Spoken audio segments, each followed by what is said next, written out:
Oke, Assalamualaikum warahmatullahi wabarakatuh. Pada pertemuan kali ini kita akan membahas salah satu cabang pokok dalam filsafat, yaitu epistemologi, dan nanti mungkin akan saya singgung sedikit tentang aksiologi gitu ya. Nah, eh, salah satu cabang pokok filsafat tentang epistemologi ini sangat penting sekali, karena dia bicara tentang pengetahuan, seluk-beluk pengetahuan, dan seterusnya.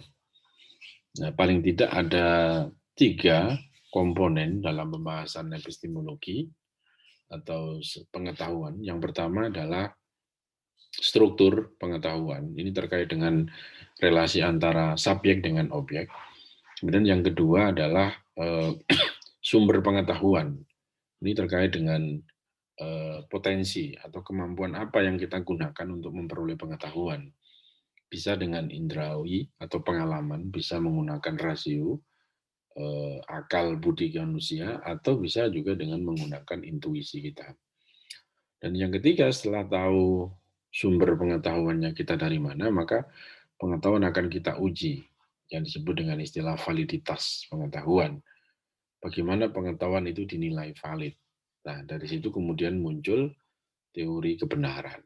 Paling tidak ada 3 teori kebenaran, yaitu teori kebenaran koherensi, korespondensi, dan teori kebenaran pragmatisme. Tentu banyak yang lain sebetulnya, tapi yang paling mainstream, yang paling utama itu ada 3 itu. Oke, kita bahas satu persatu. Yang pertama adalah tentang struktur dan terjadinya pengetahuan. Pembahasan ini terkait dengan relasi hubungan antara subjek yang mengetahui, tentu dengan penuh kesadaran, dengan objek yang diketahui. Saya misalnya sebagai subjek mengetahui benda di sekitar saya, objek yang diketahui. Nah, relasi hubungan antara subjek dengan objek ini memunculkan 2 pandangan di dalam filsafat. Yang pertama adalah pandangan yang bercorak realis, yang kedua adalah pandangan yang bercorak idealis. Yang realis ini secara umum dia berpandangan begini, bahwa kenyataan itu nyata dan benar adanya. Jadi pandangan yang realis ini sebetulnya lebih menekankan pada sisi objeknya. Jadi apa yang dilihat sebetulnya ya sebagaimana yang nampak pada dirinya. Ketika saya mengamati di depan saya ada pulpen begitu yang berwarna hitam misalnya, maka ya objek yang saya amati itu sebagaimana yang terlihat atau yang nampak, apa adanya begitu, tanpa ada manipulasi, tanpa ada reduksi dari si subjek. Sementara yang bersifat idealis itu, nah ini yang berbeda dengan realis. Sementara yang pandangan idealis itu bahwa relasi antara hubungan subjek dan objek itu memunculkan bahwa yang disebut kenyataan atau realitas itu ada dalam konsep, ada dalam ide atau gagasan saya. Jadi berbeda kan, kalau yang realis itu bahwa yang disebut dengan kenyataan itu sebagaimana yang ada, yang terlihat nampak itu. Sementara kalau kelompok pandangan yang bersifat idealis itu mengatakan bahwa yang disebut dengan kenyataan itu ada dalam ide atau gagasan saya. Jadi kalau menggunakan perspektif 2 ini misalnya, tentang pulpen yang saya pegang ini misalnya, kalau menggunakan perspektif realis, akan mengatakan bahwa pulpen adalah benda yang berwarna hitam dan ada sedikit merah, sebagaimana yang saya amati. Tetapi kalau menggunakan perspektif idealis, maka definisi tentang pulpen ini, pulpen adalah benda yang digunakan untuk menulis. Ya, jadi tidak melihat kenyataan yang dicermati atau dilihat. Tentu saja ini akan menimbulkan satu konsekuensi masing-masing nanti. Dan ini perdebatan agak klasik sebetulnya di dalam tradisi filsafat, tetapi ini menjadi akar, fondasi di dalam melahirkan nanti bangunan-bangunan epistemologi atau aliran-aliran dalam filsafat kontemporer gitu ya. Sampai kemudian akan menginspirasi teori-teori sosial atau teori-teori dalam sosiologi dan seterusnya. Itu yang pertama. Jadi beda, perspektifnya jelas beda gitu ya. Oke, nah ini adalah secara umum gambaran tentang terjadinya pengetahuan gitu ya. Pengetahuan itu berasal dari objek. Dalam filsafat, definisi objek itu ada dua. Objek yang bersifat konkret dan objek yang bersifat abstrak. Gitu ya. Subjek yang mengetahui dengan penuh kesadaran, menggunakan indera, pengalaman tadi, kemudian menggunakan rasio, atau bahkan menggunakan intuisi, akan memperoleh sebuah pengetahuan dengan catatan pengetahuan itu harus di cross check, divalidasi. Gitu. Ini hanya prosesnya saja. Cuman yang ingin saya tekankan dalam tabel ini bahwa pahami bahwa dalam filsafat itu objek itu ada dua ya. Jadi objek ada yang konkret, ada yang abstrak, gitu ya. Ada yang konkret itu misalnya meja, itu kan ada yang konkret karena dia bisa kita lihat menggunakan indera kita. Tetapi misalnya bicara tentang apa itu kebenaran, itu kan objek juga. Tetapi konsepsi tentang kebenaran, objek tentang kebenaran itu bersifat abstrak, gitu ya. Jadi itu perbedaannya antara objek yang bersifat konkret dengan objek yang bersifat abstrak. Nah, yang kedua, setelah kita tahu bahwa ternyata dalam struktur dan terjadinya pengetahuan itu kita melihat bahwa ada pandangan yang menekankan pada aspek realis, ada juga pandangan yang menekankan pada aspek idealis. Nah, ternyata dari sisi sumber pengetahuan, paling tidak ada tiga itu tadi kan. Yang pertama adalah indrawi, yang kedua adalah rasio, dan yang ketiga adalah intuitif. Kita bahas yang pertama dulu. Pengetahuan kita itu sangat mungkin pertama bersumber dari indrawi kita. Nah, ciri-ciri dari pengetahuan yang bersumber dari pengalaman atau indrawi, yang pertama adalah subjeknya bersifat pasif. Jadi subjek, jadi pengalaman. Kalau Anda mengamati sesuatu, ya, misalnya subjek, kalau menggunakan indera saja, maka yang aktif itu sebetulnya bukan subjeknya. Yang aktif itu adalah objeknya. Gitu ya. Jadi coba misalnya Anda amati ukuran rel kereta api yang dulu sempat saya bahas di ciri-ciri karakteristik filsafat itu. Kalau Anda lihat, kalau Anda mengikuti pengalaman, mengikuti mata kita, indrawi kita, maka akan nampak sebetulnya ukuran rel kereta api itu ukurannya itu menyempit, ya, lebih menyempit dari ukuran yang ada di depan kita. Semakin menjauh, semakin menyempit, gitu loh. Nah, itu nampak sekali bahwa sebetulnya bukan akal kita kan yang mengatakan bahwa ukuran rel kereta api itu menyempit, tetapi yang mengatakan ukuran rel kereta api itu menyempit itu adalah indera, mata kita, pengalaman kita. Gitu ya. Jadi itu cirinya yang pertama. Yang kedua, pengalaman muncul karena indera menerima aksi dari objek, bersifat primer atau langsung.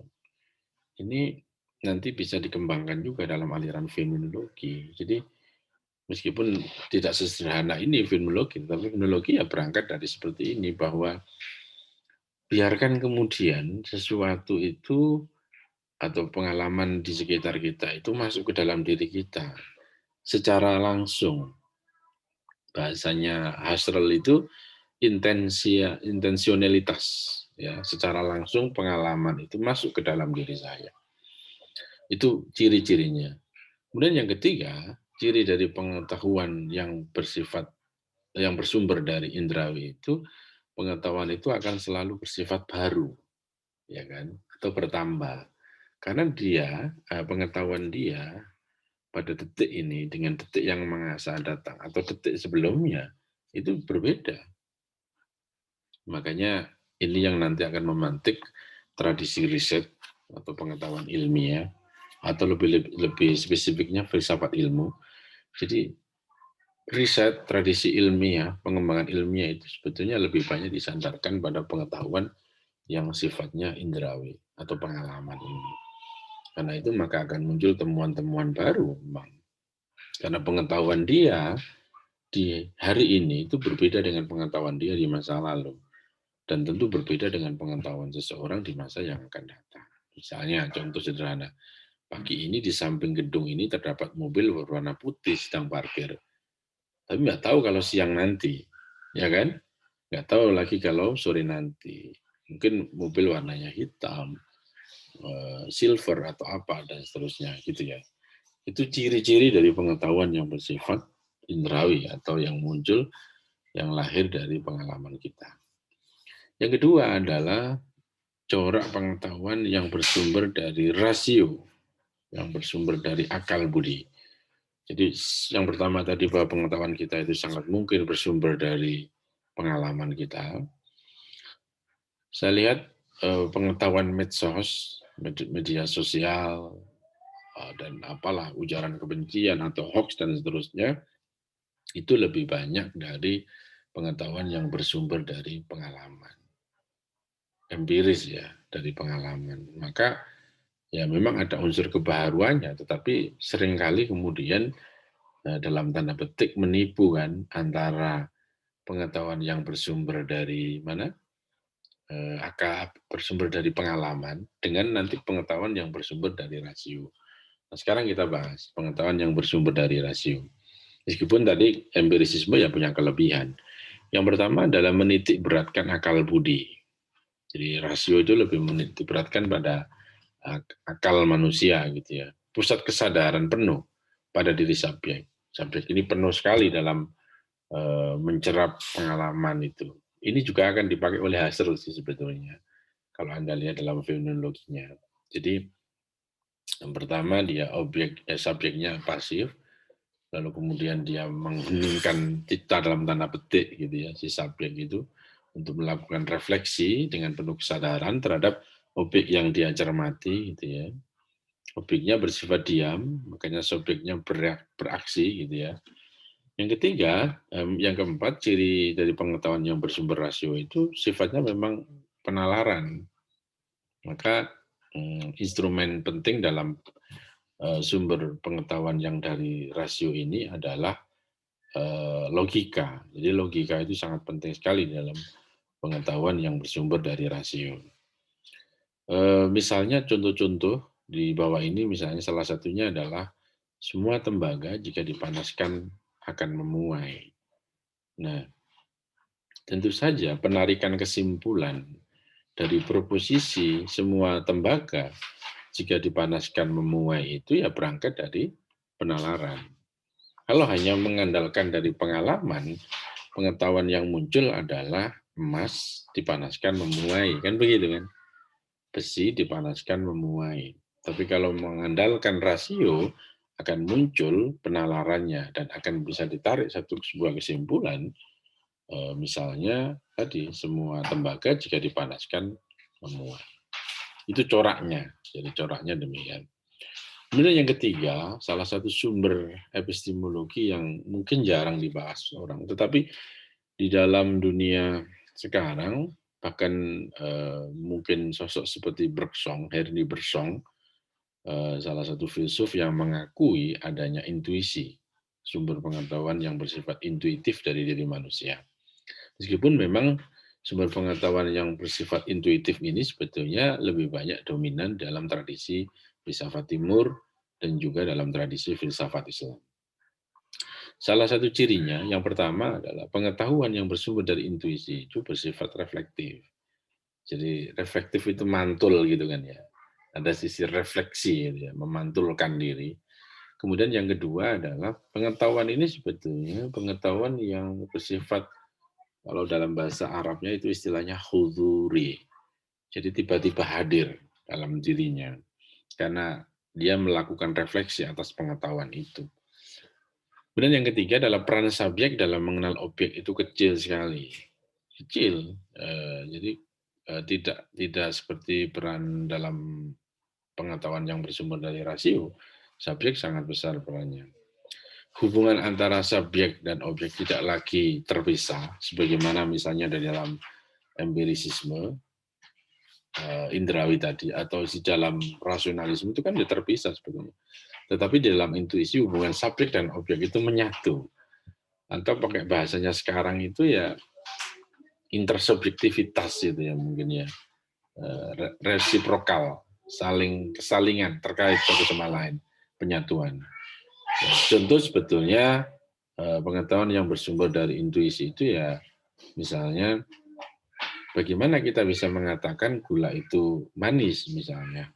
Sebetulnya hubungan antara subjek dengan objek itu tidak ada keterpisahan, sebenarnya itu utuh bagiannya. Nah, kita nggak bisa mengatakan manis itu seperti apa, tapi kemudian kita rasakan. Tapi ini contoh sederhana ya.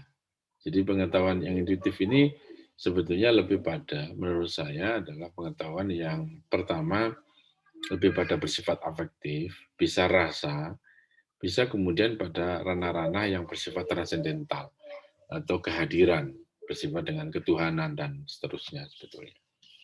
Nah, itu salah satu sumber pengetahuan yang bersifat intuitif ciri-cirinya. Jadi kita sudah mempelajari tentang pertama, sumber pengetahuan itu bisa berangkat dari pengalaman, bisa dari rasio kita, dan juga sangat mungkin kalau kita memaksimalkan potensi dari intuisi kita, gitu ya.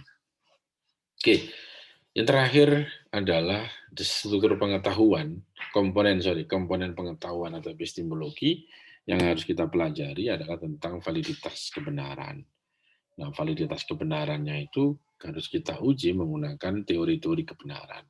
Paling tidak ada 3 teori kebenaran. Yang pertama adalah teori kebenaran bersifat korespondensi. Yang kedua, koherensi. Dan yang ketiga, pragmatisme.